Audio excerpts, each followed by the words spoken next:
Seher. Seher ablalarının yoğurduğu kınayı gece yatmadan önce avuçlarına sürüp eski çoraplarını eldiven gibi ellerine taktıktan sonra girdiler yataklarına Pınar'la Kader. Biraz sonra Seher de gelip uzandı yer yatağındaki kardeşlerinin yanına. Mutluluktan uyku tutmuyordu gözlerini. Bayram sabahına uyanacaklar diye. Pınar yeni elbisesini düşünmekten alamıyordu kendini. Ona ilk defa yeni bir elbise alınmıştı.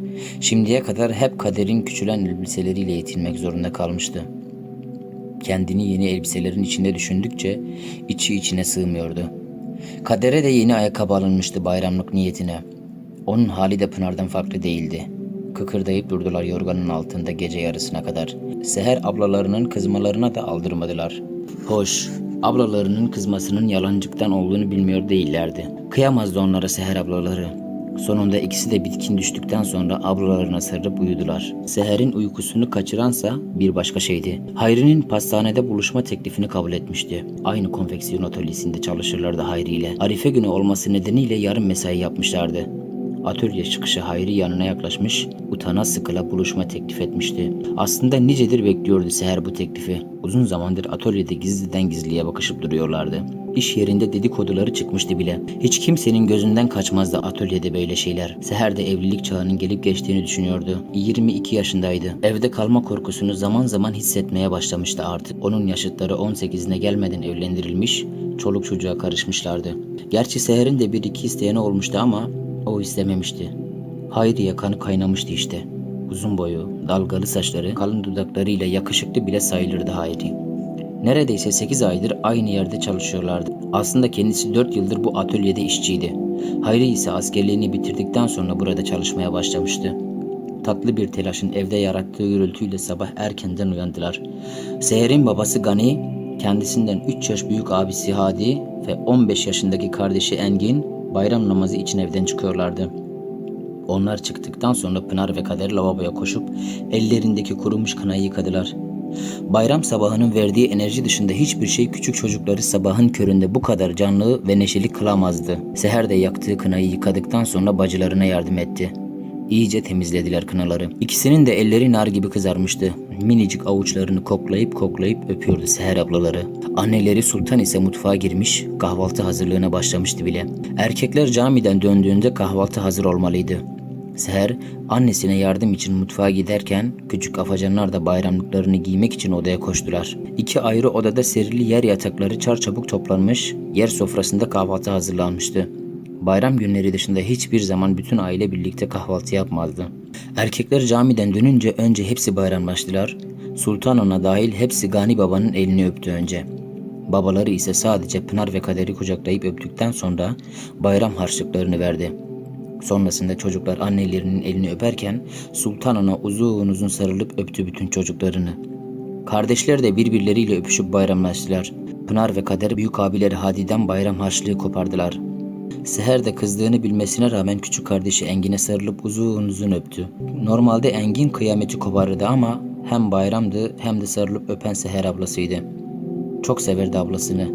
Ablası da ona ayrı bir düşkündü. Her zaman üzerine titrerdi. Seher cüzdanından para çıkarıp Engin'in bayram harçlığını da kendisi verdi. Engin önce almak istemedi ama ablası ısrar edince sıkıca sarılıp öptü. Sonra da aldı harçlığını.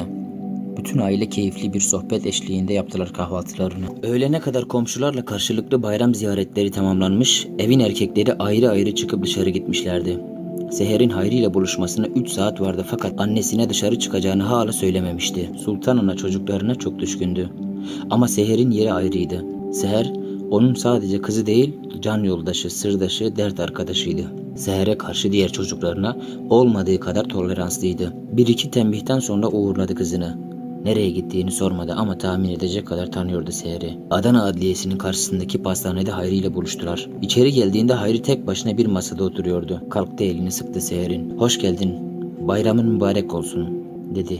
Seher de "Hoş bulduk, senin de mübarek olsun," diye karşılık verdi titreyen sesiyle. Heyecandan ter basmıştı Seher'i. İlk defa biriyle buluşuyor, ne yapacağını, nasıl davranacağını hiç bilmiyordu. Yıllardır evden işe, işten eve gidip gelmekten ibaretti hayatı.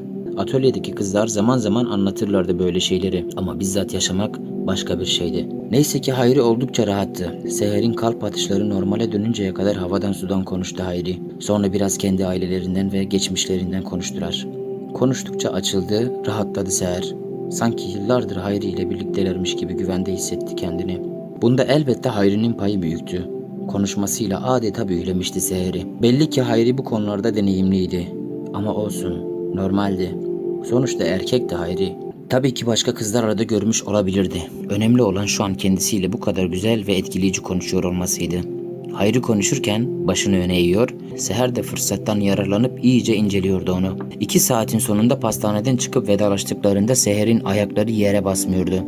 Galiba aşık olmuştu. Şakirpaşa'daki evlerine yürüyerek döndü. Yol boyunca Hayri'den başka bir şey düşünemedi. Bazen yanaklarının kızardığını hissediyor, bazen de başı dönüyordu. Bu yasak ve gizli buluşmanın büyüsü eve yaklaştıkça yerini korkuya bıraktı. Babası ve Hadi abisi duyunca bacaklarını kırarlardı. O yüzden dikkatli olmalı, hiç kimseye bir şey fark ettirmemeliydi. Annesine bile açılmayı göze alamazdı şimdilik. Eve vardığında erkekler henüz dönmemişti. Annesi de bilerek bir şey sormadı, günü gelince anlatırdı kızı nasıl olsa. Erkenden yatakları serdiler. Pınar'la Kader günün yorgunluğundan bayılır gibi uyudular hemen. Seher de uzandı yanlarına ama saatlerce Hayri'yi düşünüp hayaller kurdu. Düğününü düşündü, gelinliğini, ev eşyalarını dizdi yerlerine. Evlerinde Hayri ile baş başa düşündü kendini. Utancından yanakları al al oldu. Ne zaman uykuya daldığını fark etmedi bile. Sabah kahvaltıda yine bütün aile bir aradaydılar. İlk günün neşesi yoktu ama yine de keyifliydi aile. Seher o kadar dikkatliydi ki biriyle buluştuğunu olur da anlarlar diye hiçbirinin yüzüne bile bakmıyordu. Sofrada birbirinin yüzüne bakamayan 2 kişi daha vardı. Gani Baba ile Hadi abi. Dün gece Adana genel evinde karşılaşmışlar, birbirlerini görmezden gelerek geçip gitmişlerdi. Ama ikisi de birbirini gördüklerinin farkındaydı. Bu gibi durumlarda erkekler arasında yapılan zimni anlaşma gereği böyle bir şey yaşanmış gibi davranacaklardı. Yine de kahvaltıda birbirlerinin yüzüne bakmış, tek kelime dahi konuşamamışlardı. 1 yıldır nişanlı olan Hadi'nin bu yaz yapılacak düğüne dair sohbetler ise iyice bunaltmıştı ikisini de. Bayram sonrası işbaşı yaptıklarında Seher'in yüreği kıpır kıpırdı. Gün boyunca gözünü Hayri'den ayıramamış, öğlen de yemekhanede aynı masada oturmuşlardı. İş yerindeki diğer erkeklere bakınca kendini şanslı hissediyordu. Çünkü en yakışıklıları, en iyi kalplileri Hayri'ydi ve Hayri bunca kızın içinde onu seçmişti. Bir peri masalının içindeymişçe saatler geçmesini istiyordu. Akşam mesai bitince birlikte çıktılar atölyeden. Seher vedalaşmak isterken Hayri utangaç bir edayla "Arkadaşlar arabayla beni almaya gelecekler. İstersen seni de eve bırakalım" dedi. "Zahmet etmeyin" dedi Seher. "Ne zahmeti, zaten sizin oraya doğru gidiyoruz" diyerek ikna etti Seher'i. "Tamam o zaman ama sokağın başında bırakırsanız yeter" dedi Seher kaygısını anlamış gibi. "Tabii ki, nerede istersen orada bırakırız" dedi. Hayri arkadaşlarıyla tanıştırmadı arabaya bindiklerinde. Sadece selamlaştılar birbirleriyle. Arabayı kullananla önde oturan arada bir fısıldaşarak konuştular. Hayri de pek konuşmadı. Seher'le nereye gideceklerini de söylemedi şoför olana. Ana caddeden Balcalı kavşağına saptıklarında hava kararmıştı. Seher telaşla atıldı. "Yanlış gittiniz. Ben Şakirpaşa'da oturuyorum" dedi. "Merak etme, baraj yolunda bir tur atıp hava alalım dedik. Sonra eve bırakırız seni. Hem biraz değişiklik olur" diyerek rahatlatmaya çalıştı Hayri. "Ama fazla geç kalmayalım. Evden beklerler beni" dedi Seher tedirgin bir şekilde. Bir müddet gittikten sonra aniden ormanlık bir yola saptı araba. Seher'in kalp atışları hızlandı. Ormanlık alanda biraz ilerledikten sonra durdular. "İnip biraz hava alalım. Orman havası iyi gelir" dedi Hayri. "Hayır, ben inmek istemiyorum. Hemen eve gitmem lazım" dedi Seher ürkmüş bir halde. Hayri kolundan sıkarak dışarı çekti Seher'i. "İnmeyecekse ne diye bindin arabaya lan?" dedi bağırarak. Seher bu sesin Hayri'den mi yoksa diğerlerinden mi çıktığını anlamadı. Bu ses Hayri'nin sesi olamazdı. Diğer ikisi de arabadan inip geldiler yanlarına. Biri beline sarıldı Seher'in, diğeri saçlarını avuçladı. Hayri'nin de yardımıyla yere devirdiler. Biri ayaklarını, diğeri ellerini tuttu bileklerinden. Nefes alamıyordu. Bağırmak istedi ama sesi çıkmıyordu boğazından. Dünya durmuştu, her şey durmuştu. Bir tek Hayri hareket ediyordu. Bir kaldırımın kenarında kendine geldiğinde önce rüyada olduğunu sandı. Uyanmaya çalıştı ama uyanıktı. Üstü başı yırtılmıştı. Bacakları kan içindeydi. "Bir araba çarptı bana galiba" diye düşündü. Öyle olmalıydı. Aklına gelen şey olamazdı. "Araba çarpınca bayılıp kabus gördüm herhalde" diye geçirdi içinden. Sokak çok sakindi. Küçük sanayi bölgesinde bir yerdi. Tam olarak nerede olduğunu çıkaramadı. Araba seslerine ana caddeye doğru yürüdü. Caddeye çıkınca nerede olduğunu anladı. Eve yakın bir yerdeydi. Yürümeye başladı. Hiçbir şey düşünmemeye çalışıyordu. Kapıyı annesi açtı. Açar açmaz acı bir çığlık attı. Sarıldı. Sonra da sordu durmaksızın. "Ne oldu kızım sana? Ne oldu yavrum?" Konuşamadı Seher. Sesi boğazında düğümlendi. Evin erkekleri henüz dönmemişlerdi. Semt pazarında sebze tezgahları vardı. Sabah erken çıkar, akşam geç dönerlerdi. Banyoya götürdü annesi Seher'i. Pınar'la Kader korkulu gözlerle baktılar ablalarına. Kızının kıyafetlerini çıkarıp vücudundaki morlukları, kanları görünce gözyaşlarını tutamadı Sultan Ana. Kızının saçlarına gömdü yüzünü. Ağladı, ağladı. Tas tas sıcak sular döktü kızına. Gözyaşları dinmedi, karıştı suya. Gözyaşlarıyla yıkadı kızını. Saçlarını tarayıp yeniden yıkadı. Seher kendine gelir gibi oldu. Yürek yakan bir feryat duyuldu. Saatlerdir Seher'in boğazından çıkan bu ilk ses bütün sokağı inletti. Ana kız birbirlerine sarıldılar. Olanlara, olacaklara ağladılar. Seher'i kurulayıp pijamalarını giydirdi. Yatağına yatırıp yorganını örttü. Başucunda oturup saçlarını okşarken dualar okudu annesi. Pınar'la Kader bir köşeye silmiş halde izlediler olanları. Seher uyudu. Tatlı huzurlu bir uykuydu. Annesinin kucağında bebek gibiydi. Yüzünde yorgunluk vardı sadece. Kızını yavaşça bırakıp kalktı annesi. Küçük kızları da alıp sessizce çıktı odadan. Biraz sonra kapı çaldı sertçe. Gelenler evin erkekleriydi. Komşular arayıp haber vermişlerdi. Kimi Seher'i kanlar içinde sokakta gördüğünü, kimi evden gelen çığlıkları anlatmıştı. Telaşla koşmuşlardı eve. "Seher'e ne oldu?" diye sordu Gani Baba. "Şimdi uyuyor, iyidir," diye geçirdi Sultan Ana. "Ne olmuş peki?" diye tekrar sordu baba. "Ne olmuşsa olmuş artık," dedi başını dik tutarak Sultan Ana. Baba ve Hadi donup kaldılar. Engin ne olduğunu anlamadı. Gani Baba Hadi'ye dönüp ikiletmeden "Amcalarını ara, hemen gelsinler," dedi. Sultan Ana yalvardı. "Bu saatte kimseyi aramayın, sabah ola hayrola," diye. "Bu işin hayrı şerri yok," dedi baba. "Olacakla öleceğe çare yoktur," diye de ekledi. Ayaklarına kapandı Sultan Ana kocasının. "Benim yavrum günahsızdır Gani, kıyma yavruma." Ama en küçük bir yumuşama belirtisi göstermedi kocası. Çok geçmedi, Seher'in aynı mahallede oturan iki büyük amcası geldi eve. Erkekler bir odaya kapanıp tartıştılar bir müddet. Sultan Ana kızının yanından ayrılmadı. Saçlarını öpe koklaya ağlayarak sessizce oturdu başucunda.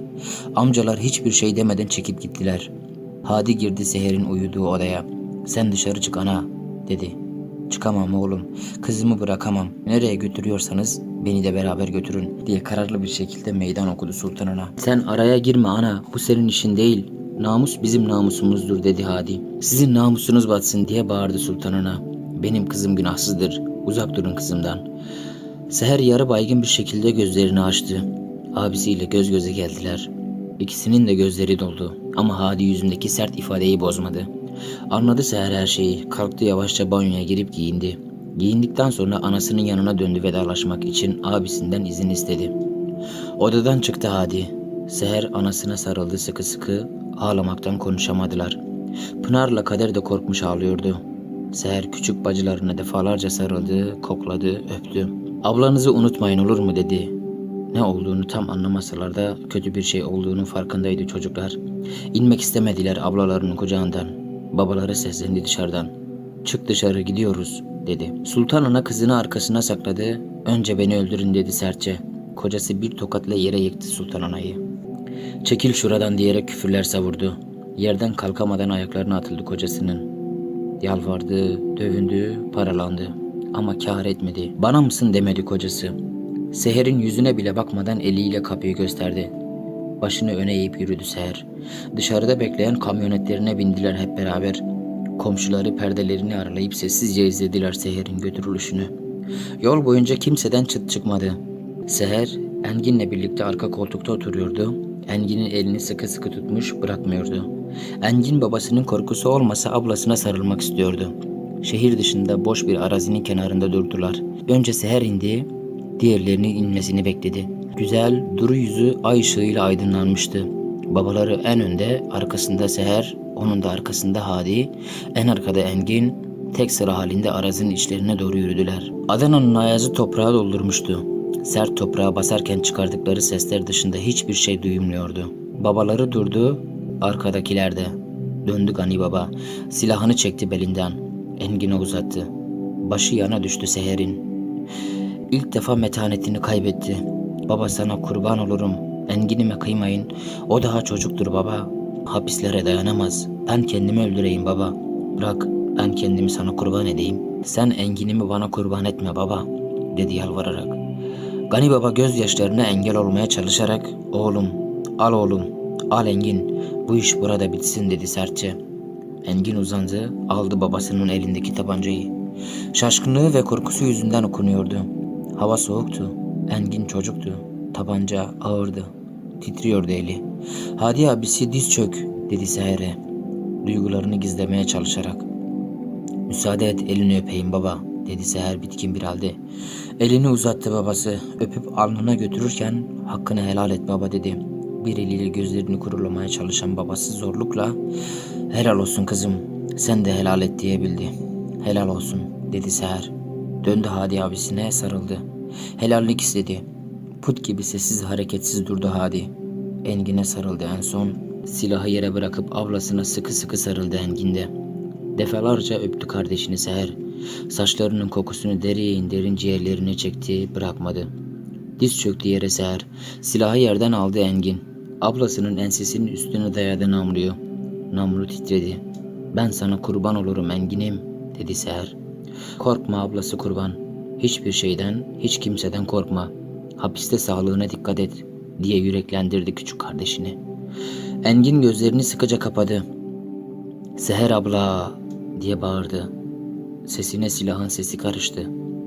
Uzaktaki kavaklardan bir sürü karga sürüsü havalandı. Yüzü koyun yere devrildi Seher. Sıcak kanı Çukurova'nın donmuş toprağına değdi. Aktı buzun üstünde. Elinin kınasına karıştı.